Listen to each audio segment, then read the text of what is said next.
Again, I'm not hiding my bias. That's my boy. We're from the same city. Es mi chamaco. Es mi niño. There's nothing wrong with being a little biased. It's okay. It's We okay. understand. Right. Understand. That's what I say. That's what I say. So yeah, we're going to see a little bit more action of this insane Game & Watch that has destroyed a lot of dreams tonight. A lot of dreams. And it comes down to, once again, this run back. You know what's crazy? How many times have these two played in like the last 2 weeks? What you got? I swear they played like 6 or 7 sets, man. They fight all the time. Andrik loves going to SoCal, so I mean they know each other quite well. Yeah, especially because they had they had at least a set at the pre-local. This is their third set of the weekend. At least 6, 7 in the last few weeks. I mean, if I'm Andrik, I'm sick and tired of this right now. He's like, I need to put an end to you and never see you again for at least a few months. Yeah, I mean, to be fair, I think Monte is also tired of Andrik. I know I am. But yeah, careful here because we see a very aggressive Monte making sure that Andrik's recovery is as uncomfortable as possible. First game of Losers Finals is upon us. We have a Mexican Capitan Falcon, El Capitan Falcon, versus the American Mr. Game & Watch. The bacon and eggs are in order. There you go, serving it up at the diner near you. Pretty close to morning time, especially here in Eugene. But we're not done wrapping up this night yet. Somebody has to drop out of this bracket in order for us to get a grand finals, and 2 of these players have an opportunity to make that happen. And looking for the knee, potentially the reverse hitbox too. That shield is looking really low. Watch out. Here he comes. Yeah, maybe even attempting to go for there you go, back here, nice back here. Maybe attempting to go for the DI read or SDI read there, trying to catch him. Back-to-back stocks from both of these competitors. You gotta be careful at the ledge because Andrik sometimes gets those down airs. However, as soon as you are in the air, you know that you are in Mr. Game & Watch's territory. Gotta be super careful when it comes to recovery. Nice canceling on the ledge, and you gotta be extremely mindful of what's gonna happen here because that's very high percentage for Captain Falcon. Yeah, it's so scary, right? You see Monte already kind of throwing out these up smashes, really just trying to get Andrik to maybe pressure him a little bit more, and now got him off the side of the stage here. This could be a stock, but no! The downer setting into the stage. Great tech from Andrik. He keeps his stock alive here. It just barely. I mean, it's a very high percent, so that means that an untechable is bound to happen. Extremely good pressure from Monte. Gets the grab instead, maybe expecting an up B, but that is going to be a perfectly placed back here to make sure that Andrik is stopped on his tracks. There you go. He's ready for those up Bs. Unfortunately, he eats the key of success for Mr. Game & Watch. That beautiful down air that makes him so good, makes it so easy and safe to recover or land safely. Oops. Oh my goodness, nice. Yeah, the key indeed too. Trying to lock away the victory lap that Andrik is looking to get at on Monte right now. As this first game was looking pretty strong for both competitors, but I think Monte might be able to kind of close this out, but who knows? I mean, Game & Watch is light enough to where Captain Falcon's conversions are a lot more scarier than what meets the eye, so nothing is too certain until we see that game pop up. Yeah, Andrik trying to fish for those up smashes, hoping that eventually, I gotta be careful here, it's gonna be super hard down smash, not burying Andrik just yet. Recovering is successful. Nice down there to get the stock. It's not impossible, but it's going to be an insurmountable climb. There you go. He's going to get those dash attack. Has been the bane for his existence. Honestly, he's relying a little bit too much on those, and it's costing him. Whenever he touches the shield, it's a free up B for Mr. Game & Watch. Right now, so scary. A lot of things can actually take the stock right now, and off the stage takes Captain Falcon. He's going to ledge. Watch out for this ledge trap. Not going to do anything quite yet. Andrik looking to at least break the barrier between him and Game & Watch. That forward air is going to be the reason we send this over to game number 2. Great stuff. People in chat saying, abusa down there, make sure to abuse down there. I mean, chat is always right. Great stuff from Monte. Honestly, the pressure that he was putting on Andrik as he tried to recover multiple times was extremely successful. Andrik, on the other hand, he needs to keep that aggression going. That's what allows him to suffocate most of his opponents. In this particular case, it's an extreme challenge because if you try to do a little bit of suffocation on your opponent and you hit the shield, you basically give him free real estate just like that. Low percentage combos are going to amount for so much. Game number 2, it is still Andrik versus Monte in small battlefield.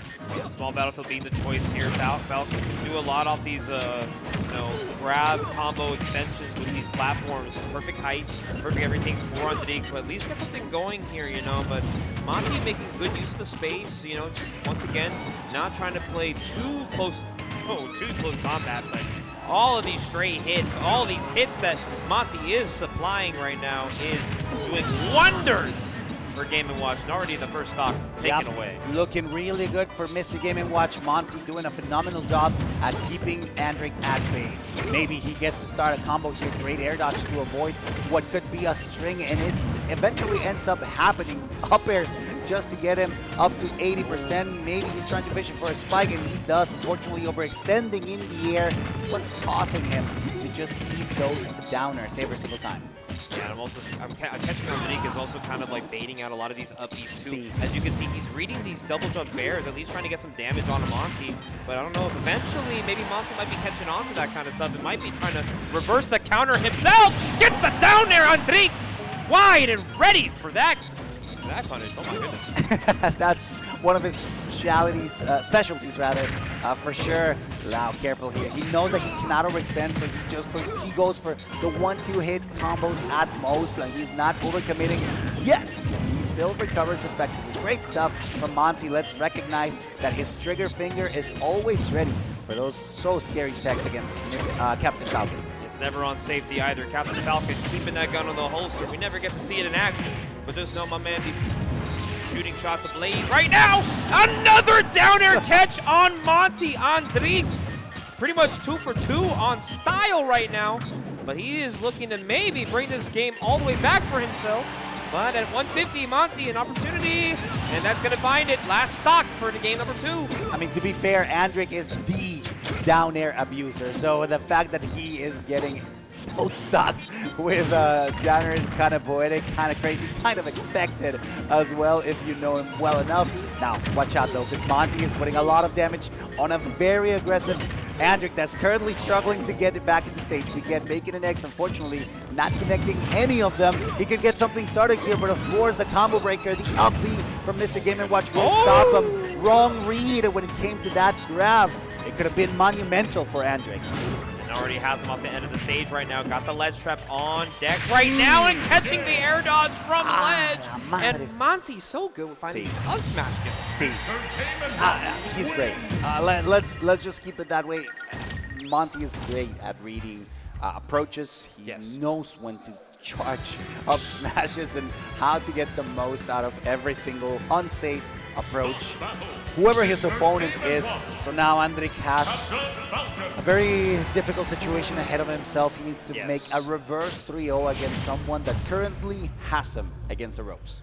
Yeah, you already know these two have, like we said earlier, they have fought so many times left and right throughout the last few meetings they've had, even this weekend. And right now, this is the one that means the most, and that is the one that keeps him pushing to this grand finals finish. But Monte, once again, up a full 2-0 right now, looking to just clean up this third game with a stock already off the rip. Yeah, My man is not done. Not looking pretty right now for the Captain Falcon, who's currently so close to the upper class. So, I mean, let's get a little bit of stage control here from Andrik, who's currently just fighting for his life, trying to get the most amount of damage before that first stock inevitably gets destroyed. So far, so good. Maybe even take advantage of the rage that every single time Game & Watch touches Captain Falcon without killing him is just providing, but it's still super scary because, I mean, we've seen Monte just keep taking advantage of the stage control that Andrik is providing. That was a really good upbeat right there from Andrik. Staying alive right now, 181, almost getting the back here. I don't know if that would have killed, but guys, so scary. Yeah, maybe with the rage, it could have been something different. Super close to the upper blast zone, still not enough to get him. He has to be extremely careful. At maximum rage, he might be able to get it. He does. Andrik coming back from the grave after such a bad start of this first stock. Smashing that one out, literally at 117. At this point, Monte just wants to see how big the number can get, but of course a backer will have to clean it up right there. And now we're back to 0% apiece right now. And no advantage for anyone. Like no lead on this second stock. I mean, it was just back-to-back stocks. Andrik is playing at a bit of a hind leg basically, and he's making a couple of mistakes when it comes to where Mr. Game & Watch is going to land, and understandably so. I mean, it's extremely hard. Look at him just go for those, again, 1-2s. When he gets Monte in the air, he gets good extensions, but they are not enough. Finally getting the rapid jab to exert a little bit of extra pressure by the ledge, especially for the down airs, just maybe to scare him off, and it's still working in his favor. Yeah, and it was working a lot too. Monte was catching a lot of Andrik holding shield and getting a lot of these grab opportunities, but Andrik actually doing a pretty good job doing his best Monte impression and actually getting a lot of shield grabs himself. And right there, getting off the ledge. We'll see you later on this back throw.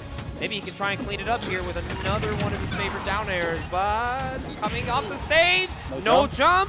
Is that gonna do it? No, Monte will clean it up with the no tech, and just like that, Andrik, tournament stock. Yep.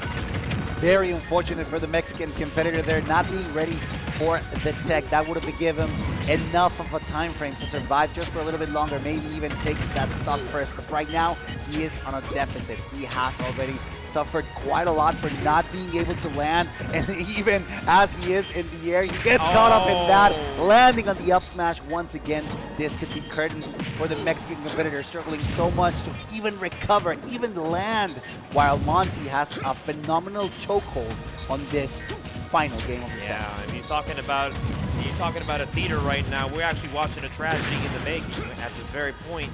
Andrik not trying to have the show end too soon, but of course, all it takes is a few little openings here from Monte, and we might be seeing grand finals starting really soon. Here's a grab here from Andrik off the stage. Has to find a way back. Great aerial drift from the up B. We have to see something come together right now. Sour on the back air. Andrik looking for this opening. This stock is crucial. It's everything at this point to at least have some faith in the captain. He's landing. He's trying to catch the landing. He's very careful. Dash attack finally does it. The only thing that could save Andrik right now is a Hail Mary. Maybe.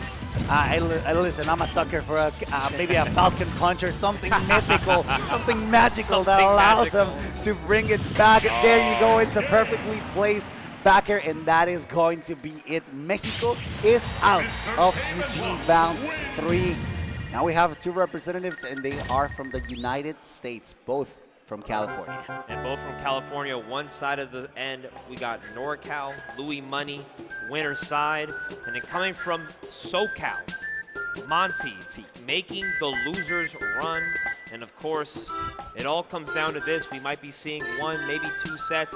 These two have some history. They go pretty back and forth. And let me talk about, like, you know, the way that this set went. It's not necessarily like, you know, Andrik didn't play up to his standards. It was mostly just Monte was just on his P's and Q's, and a lot of these like punishes, a lot of the neutral that was being played.